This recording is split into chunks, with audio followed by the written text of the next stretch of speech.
আর বর্তমানে দেশের যে পরিস্থিতি, এই পরিস্থিতি নির্বাচন করা কোনো সম্ভব না। আমি নির্বাচন থেকে রাজনীতি থেকে আমি চলে এসেছি, রাজনীতিতে কামব্যাক করতে চাইতেছি না।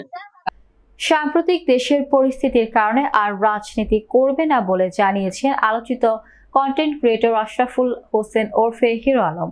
শনিবার বিকেলে নারায়ণগঞ্জের সোনারগাঁও উপজেলা শম্ভুপুরা ইউনিয়নের দুর্গাপ্রসাদ এলাকায় একটি সেলুন উদ্বোধন অনুষ্ঠানে তিনি এই কথা বলেন।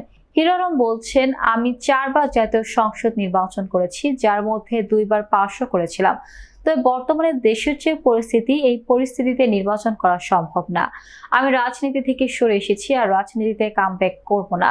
কারণ যে দেশের জনগণের জন্য রাজনীতি করবেন, সে দেশের জনগণের জন্য যদি আপনি 10টা ভালো কাজ করার পর একটা ভুল করেন, তখন আপনাকে ছাড় দেওয়া হয় না। তিনি বলেন, আমি জনগণের জন্য আন্দোলন সংগ্রাম করলাম, ছাত্র আন্দোলন থেকে শুরু করে যেখানে অন্যায় হচ্ছে সেখানেই ঝাঁপিয়ে পড়েছি, অথচ বিনিময়ে পেলাম মানুষের লাঞ্ছনা, মার ও ধিক্কার। এছাড়া আমি হিরো আলম কি পেয়েছি, কার জন্য করব? দেশের আইনের কাছে যাবেন, আদালতের কাছে যাবেন, সেখানেও আমরা নিরাপত্তা পাই না। দেশ বর্তমানে এমন পর্যায়ে আছে যেখানে ক্ষমতা সেখানেই দেশ।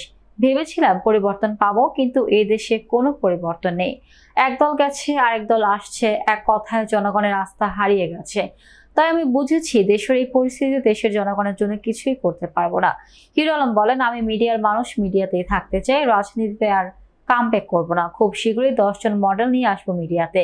এরই মধ্যে 5 জনকে নিয়ে আত্মপ্রকাশ করেছি। এই মুহূর্তে কাজের মধ্যেই থাকতে চাই।